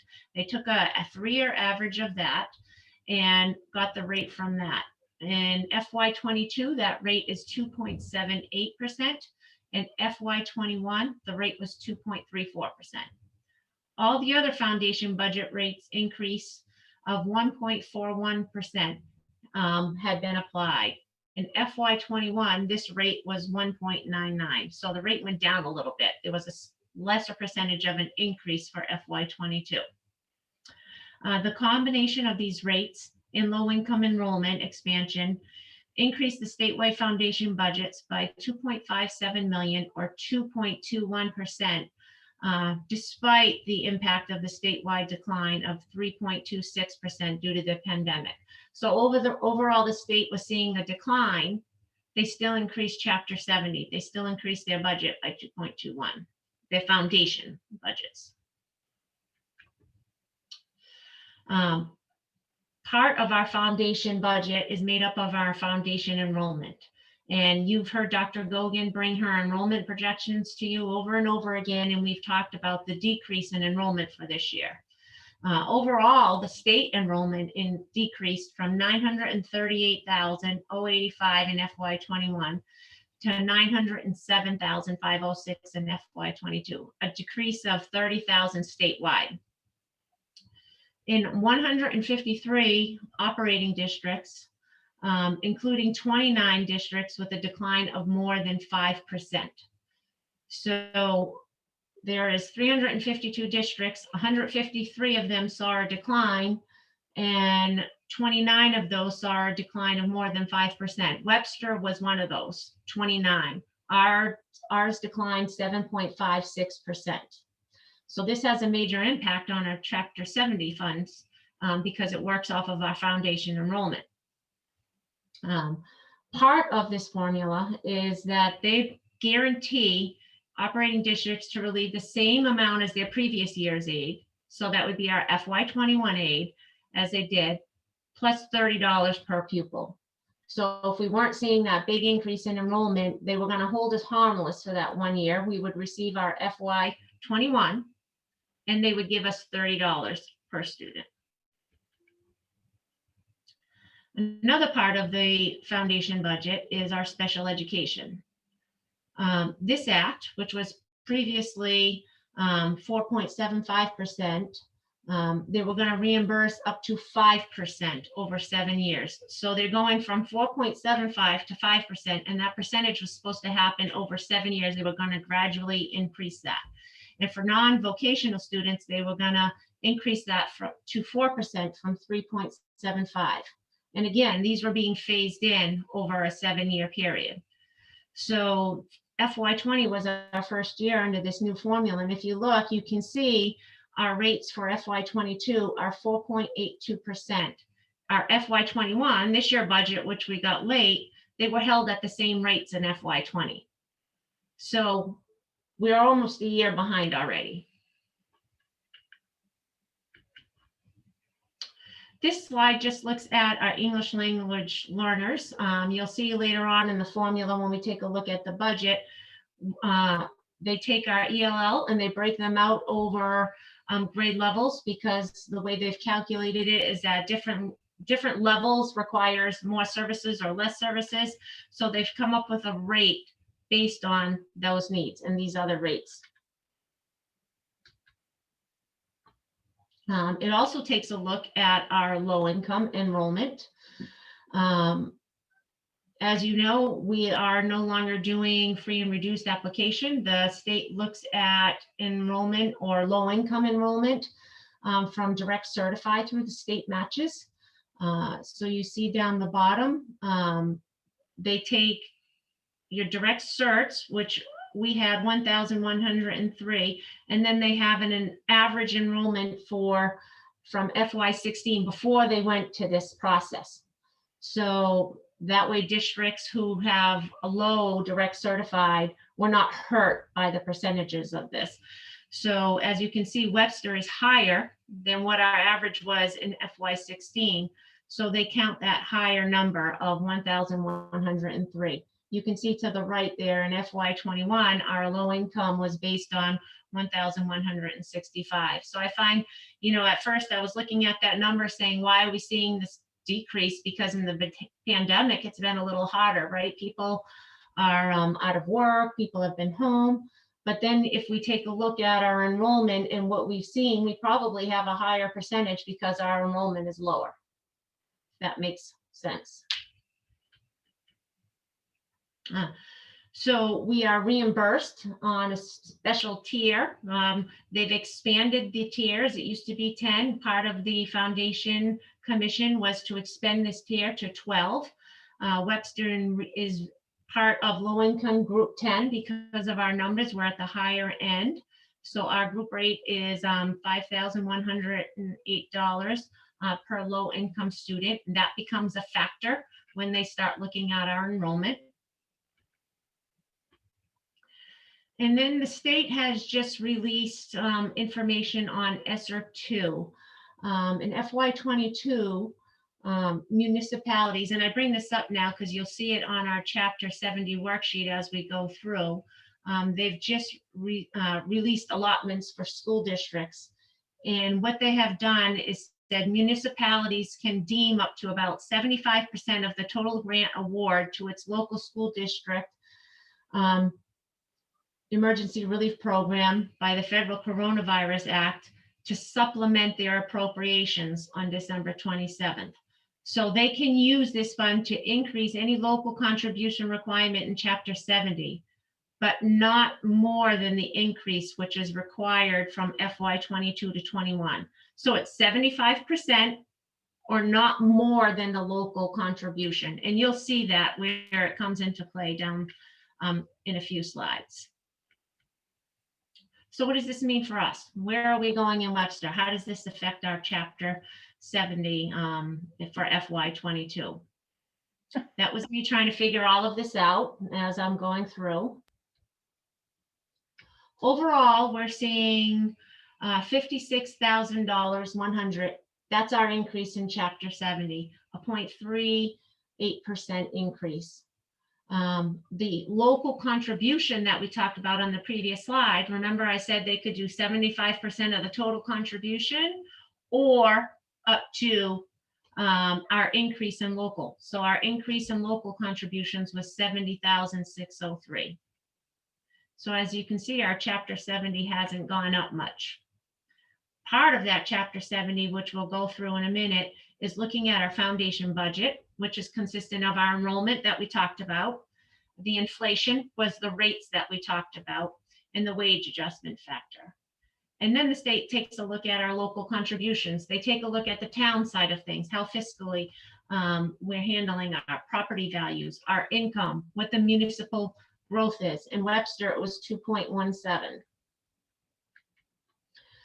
So this is how the state comes up with our Chapter 70. In the column to the left, I'm kind of going to walk through it. I'm not going to go through this in major detail, but we see at the top and one, which was our FY21 Chapter 70. They come up with our foundation budget in FY22, which is $25,262,775. They tell us what our required local contribution is, and then they backfill us with Chapter 70 money. So if you want to take a look to the right column, You'll see over there, if you take, they compare FY21 to FY22.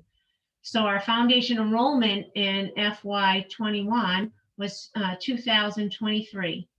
And FY22 is 1,870. So you can see we've lost 153 students. And when we talk about foundation enrollment, what we're talking about is it's coming off of our October 1st numbers that we report to you. But it's anybody that we are fiscally responsible for. So it's not just kids who are enrolled in Park Ave or Webster Middle School. It's kids that we pay out of district tuition for, or we pay other public schools for, or we are paying charter schools for. It doesn't include any school choice. So that's why when you're saying, how did that 1,870 number come to be? It includes anybody that we are fiscally responsible for. Our charter schools, our out-of-district kids, our in-district kids, they're all included in that number. As you can see, because of that enrollment decline, our foundation budget actually went down. Our budget didn't increase, it actually went down. Our required district contribution went up to $70,603. And so our chapter 70 went up 56,000. How did they get that 56,000? As you can see to the left, where it looks at minimum aid, they took the $30 per student and multiplied that by our enrollment. That's how they got the 56,000. So our required net school spending is 26,209,000. So that was a change of 126,000. If you look to the bottom left of this slide, when I was talking about the ESSER 2 allocation, you can see that Webster was awarded $2 million, $2,060,000 in ESSER funds. 75% of that allocation is 1.5 million. Our required change in our district contribution was 70,000. So that's all that the town can force us to put towards our allocation for our chapter 70 is the 70,000.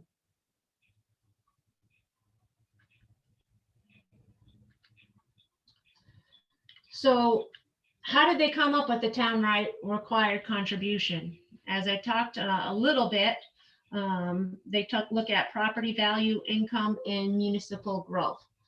So on this slide, what you're seeing is, if you look on the bottom left, what the state has been trying to do with this formula is really you should be seeing that percentage be kind of even, right? The target share and the age share should be pretty even. Most districts should be 50-50 around there.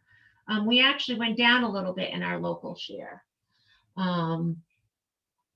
So in the previous slide, our required district contribution right up there is 11,000,005. From this slide, you see our FY, if you look at number 15, our preliminary contribution is 12,683,000. Well, that doesn't line up with the slide on the previous, right? When we were looking at Webster, we're saying it was 11,542, because out of that 12 million, they back out our Bay Path students. So they separate Bay Path and what's actually Webster contribution. And you'll see that on this slide right here. So the foundation enrollment for Webster prior year was 2,000 that we showed 2 slides ago. And for Southern Worcester County, which is our Bay Path appropriation, was 125. If you look down at the bottom now, our appropriation is based on 1,870, and Bay Path student, their foundation enrollment has gone up. I just had a discussion about the town today and how that happens. And what I believe is happening, and maybe Dr. Gogan, you can correct me if I'm wrong on this, but Bay Path has so many seats every year that they allow in Webster students. And what's happening is that whether that's 35 seats, those kids get in. And then if they're not filling all their slots through other communities, they will open up seats and take additional Webster kids in. So once they're in for their 4 years. We lose those kids. So, we don't really have a lot of control over those numbers other than just, I think kudos to the work of Mr. Thomas and Dr. Gogan in looking for different pathways and innovative pathways to offer our kids alternatives to Bay Path so they can stay in Webster and leave with certificate programs and having that opportunity to come graduate from high school and get into the workforce because they don't have that opportunity to get into Bay Path anymore. Students are going into Bay Path and then those kids are going off to college. So our kids are kind of stuck someplace in the middle. So I am very encouraged that the innovative pathways and the programs that we're looking in the direction of our district is really going to help us down the road. Do you have anything to add to that, Dr. Gogan? Do you see that trend happening? I absolutely see that trend. Okay, so what does that mean? This is all those charts that I was showing, the graphs that show the ELL and the low income boils down to this. They take a look at our enrollment, and as you can see, it's broken out by categories. So the first 1 through 6, 1 through 7 are added up, and then 8 through 13 are percentages based off of the first columns. So if you look at our special ed in district, that is 71. That's because that is non-vocational enrollment. So that is 3.82% of columns 1 through 6 added up. If you look at our special ed out of tuition, that is based on 1% of our enrollment. If you were to take a look at our low income students, you see the 1,103 over there. If you were to divide that into the 5 million at the bottom, you would come up with our 5,108 rate. So all of this comes into account to get our total foundation budget, which is at the 25,262,000. So what we do typically is now I take this and I put it into a sheet and we take a look at what the minimum contribution is for the town. So the state tells us what their contribution has to be, which would have been the 11,542 that we saw earlier on in the slide. But the town is already providing services that they can say, for a better term, I kind of use charge off, charge back, kind of like a tax write-off in a sense, but they can say, we're already providing healthcare, we're already providing benefits, we're already providing services. So they're allowed to charge off those services from that number to come up with a minimum. So on the top right is what I've projected. As you can see, that was our foundation. That was everything we just went through with our net school spending. Then the next column, the FY19 services, those are our Schedule 19 services. Those are we deduct off, which is money, tuition receipts that we're paying out for our school choice. Town salaries would be any services that we're using for town, that was treasurer's office, town accountant's office. They plow our grounds, so we take off some operations and maintenance. We have our healthcare insurance and our retirement contributions. Other insurance could be workers' comp and all of our liability insurance. So all of that totals 6,536,000. So we can take our minimum town contribution, which is the 11,500, and subtract off our Schedule 19 services to come up with a required, which would be 5 million. If you take our Chapter 70 money that the state is giving us, the 14,666, and you add that 5 million, the lowest possible amount of money the town could give us, or our budget could be, is 19,672,000. We are asking for a 22,811,000 budget.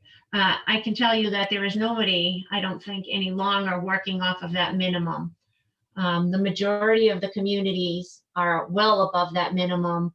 We are probably in the 26th or 27th percentile, I believe, last time I looked, as far as where we are with over a minimum. Many districts are higher than us.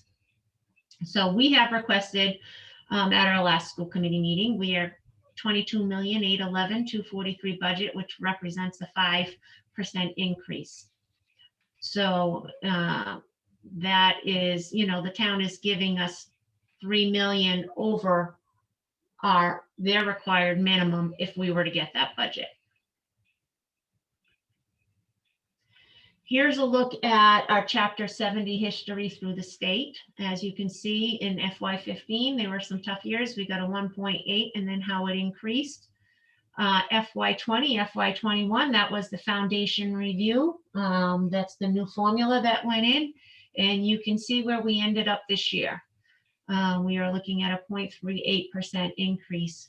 So we're taking a significant hit because of the pandemic and the loss of enrollment. This is comparing our FY21 budget versus our FY22 budget. Our FY21, we actually took a decrease from FY20, 0.5% decrease. So when we really strategized and we worked closely with the town, and we found ways to make do and to provide our services, to give our students and staff what we felt they needed, with a 0.5% reduction in budget. This year, we are building in to our budget those special education services that we need, those academic interventionists, all of those services that we think we're going to need to make up any lost ground, to hit the ground running and to come back strong. We can't afford to lose any more than what we've lost. We're working really hard to maintain and to show growth. But we're realistic. We understand this is difficult. We heard it from our student, right? We heard it from Vivian. This is difficult for everybody, for all of our kids. So we're going to have a lot of work to do when we come back full time and have some ground to make up. So, and really when we came in with our first round of budget, it was 4%. The only reason why we're up to 5% now is because of the move-ins that we saw with our out of district. We have no control over that. There's nothing we can do. They come in and they move into town. We have to take them and we have to educate them. That's our job, and we do it. But sometimes that comes at a price tag that we have no control over. But if you average that 5% increase over the last 2 years, we're it's 2.3% over each year over the 2 years, which is not a big ask, I don't think. I know it was a lot of information and it was kind of a higher level view of budget, but I just think it's important to understand how our foundation enrollment ties into what we get and how our community ties into all of the funding that we receive here in our community. Are there any questions? Or are you begging me to shut it off? I would just like to compliment you on giving us a thorough and detailed presentation, Mrs. Perangeli, and helping us understand how the money funnels in to help our students. I do believe our FY22 budget meets the needs of our students with hiring additional school adjustment counselors, academic interventionists, and support services, special education. I do want to, before the school committee asks any questions, just point out a couple of different things about Webster. Our most current data of students that don't speak English is at 16.2%, and that's in comparison to the state of 23.4%. Our ELL population is at 10.4% compared to the state average of 10.5%. Our special education population is at 22.8% compared to the state of 18.7%. Our high needs students are at 71.4% compared to the state at 51%. And our economically disadvantaged students are at 62.4% compared to the state at 36.6%. And the reason I bring that up is just that with each different population, there are different needs. And we are trying to address those needs through our budget. That's our goal. Nice job, Mrs. Perangeli. Thank you. Those were great points also. Thank you. Are there any other questions or comments from the committee?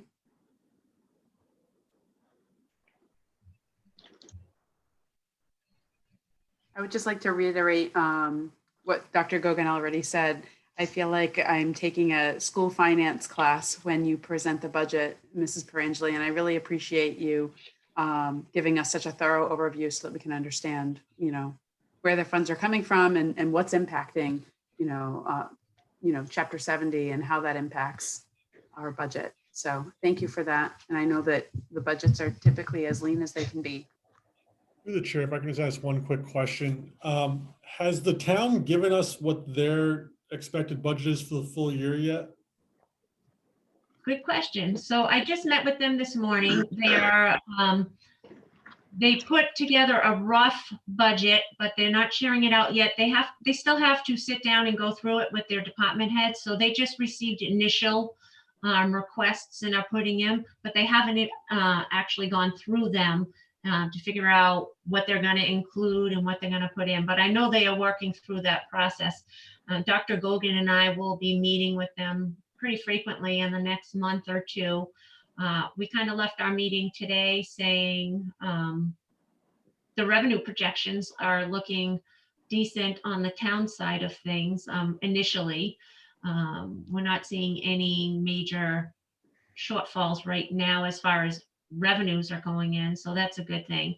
It's just taking all of the department requests, putting them in, prioritizing, and going through them. They are very well aware as to our budget. I've made it very clear and explained, and they understand. I mean, they truly are supportive of the school department, and they understand the needs, and they also understand that, we're working on a lean budget. We were very understanding last year as to some things that they were trying to accomplish on the town side. So it's a collaborative effort, and I look forward to working with them. I'm hopeful that I can come back to you at the next meeting with a better idea of where they're coming in at, because they will be having their meetings this week with their department heads and reviewing their budgets. And we also agreed that we know the next couple months as we work through this process, things change, right? We saw in a weekend our budget change from 4% to 5.18, and that could change again. We just found out what our ESSER money was, so that's a discussion that we need to start taking a look at. We just sat in webinars on that.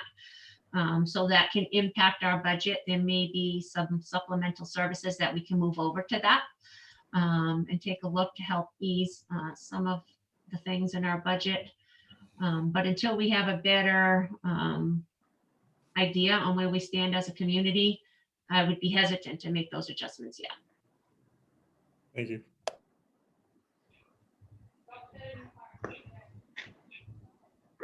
Are there any other questions or comments? Sorry, Ms. Perangeli. No, thank you for listening. I know it's not the most exciting stuff, but I enjoy that.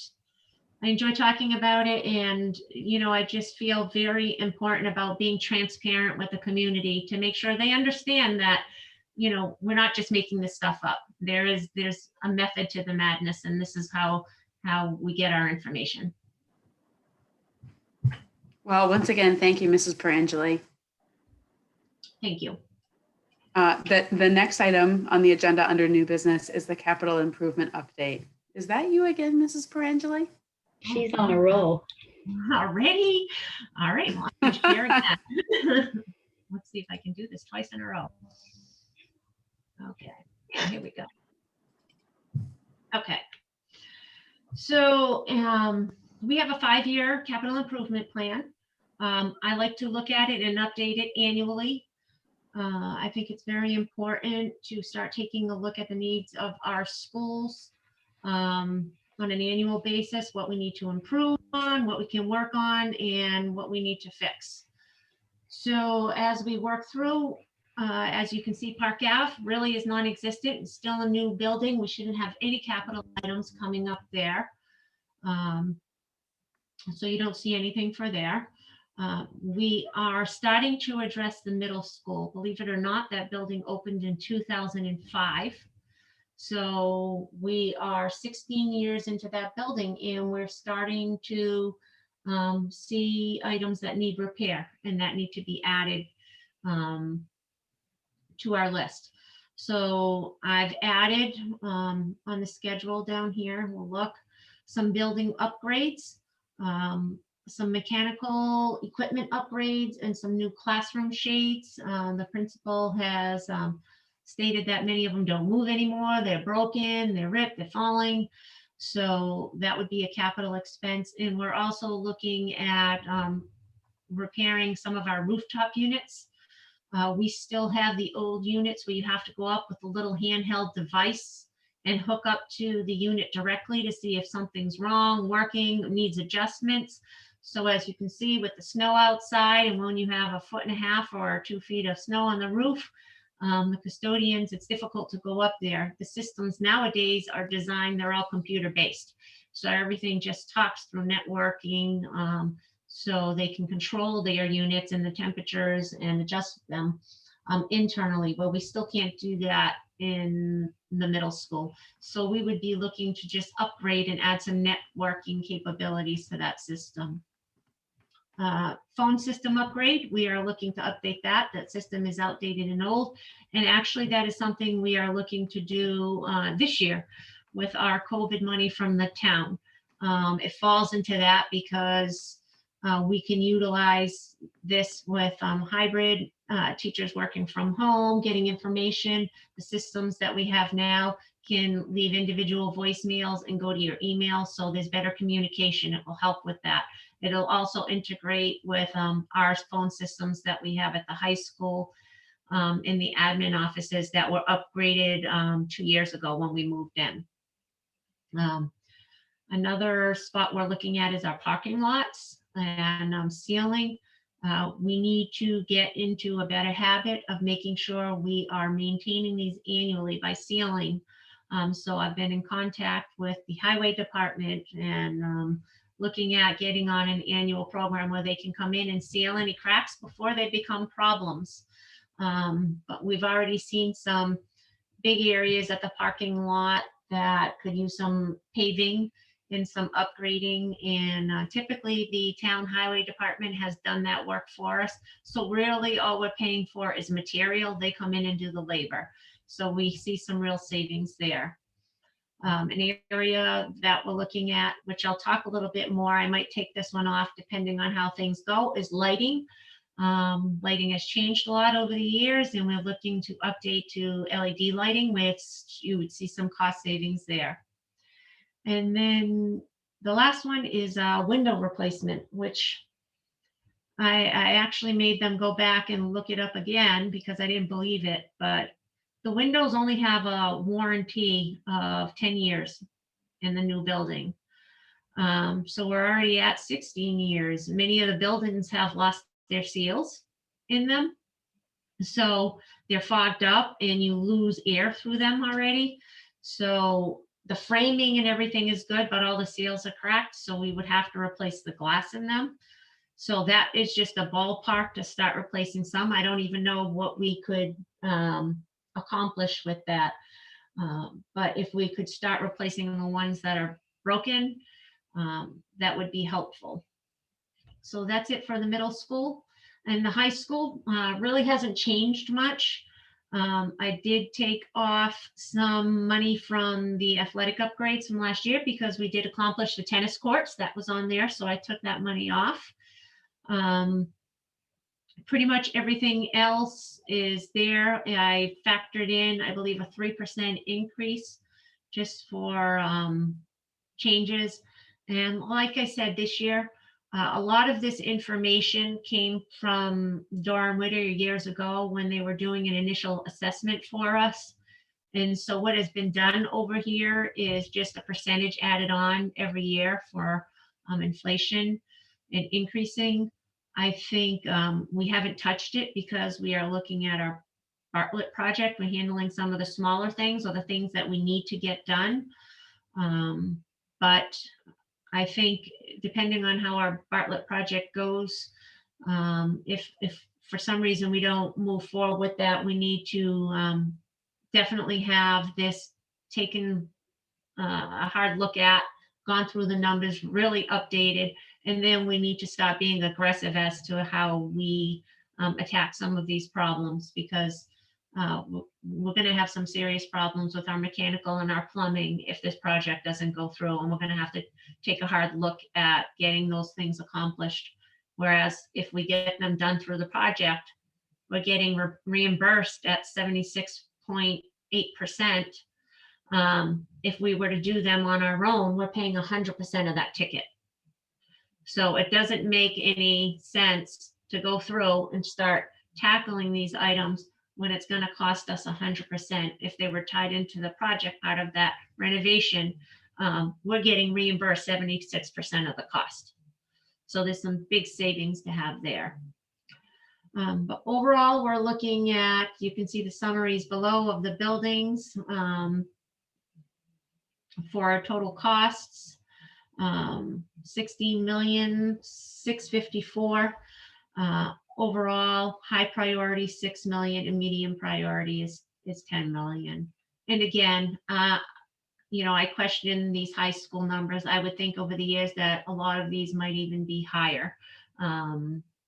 We've just been adding on the percentage. But if there's any questions on that. Are there any questions or comments from the committee?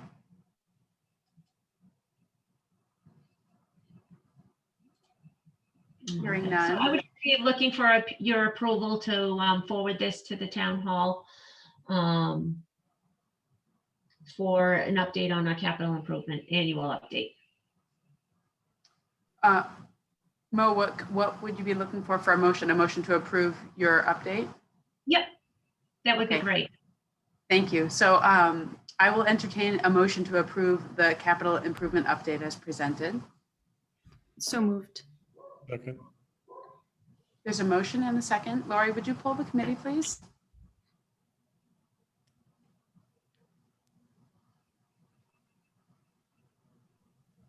Need to find my mouse to unmute there. Sorry. Member Blythe? Yes. Member Naprata? Yes. Member Millet? Yes. Member Adamopoulos? Yes. And Chair Siddiqui?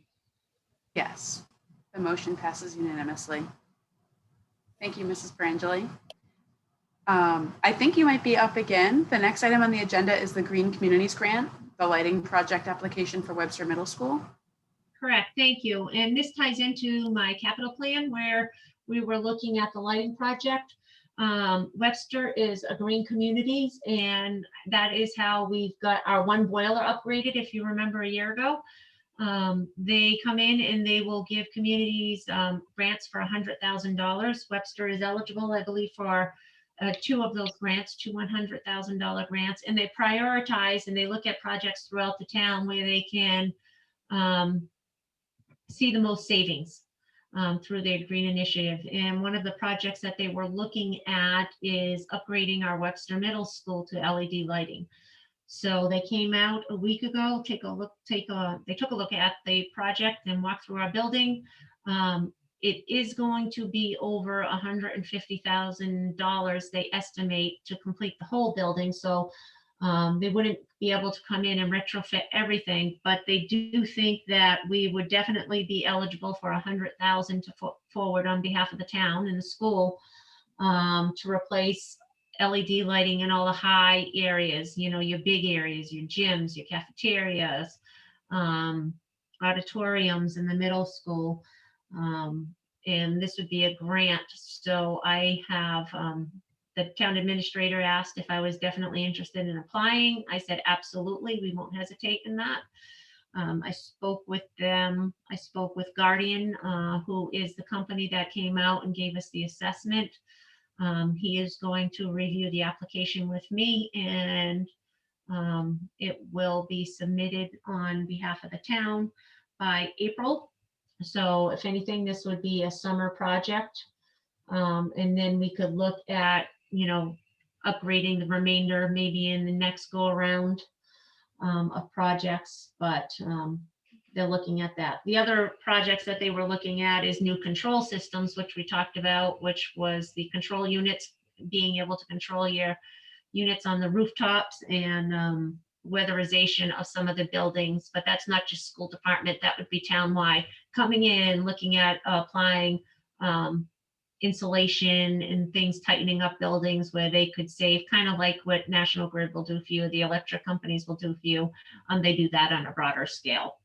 But I just wanted the committee to know that we are looking to apply for a $100,000 grant on behalf of the town for green communities.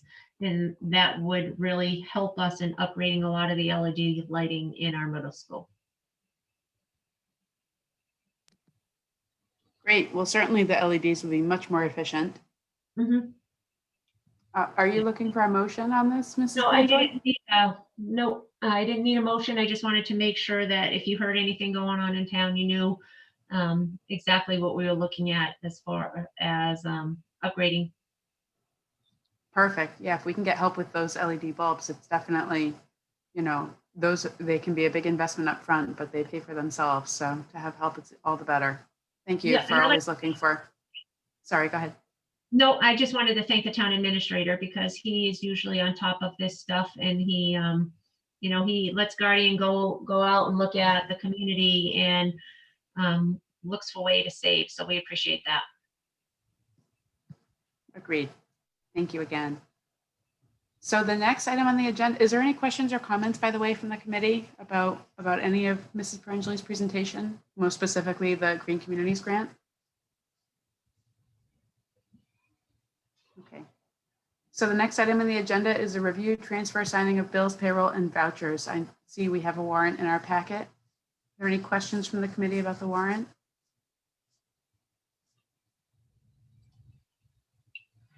Hearing none, I will entertain a motion to adjourn. So moved. Second. We have a motion and a second. Lori, would you poll the committee, please? Member Naprata, Yes. Member Blythe, Yes. Member Millet, Yes. Member Adamopoulos, Yes. and Chair Siddiqui. Yes, meeting adjourned. Good night, everyone. Be safe if you're driving. Miss Millet, can you come visit me to sign? Tomorrow? Or Friday, whatever works for you. Thursday. Okay. tomorrow. Yep, Okay. Have a good night, everyone. thank you.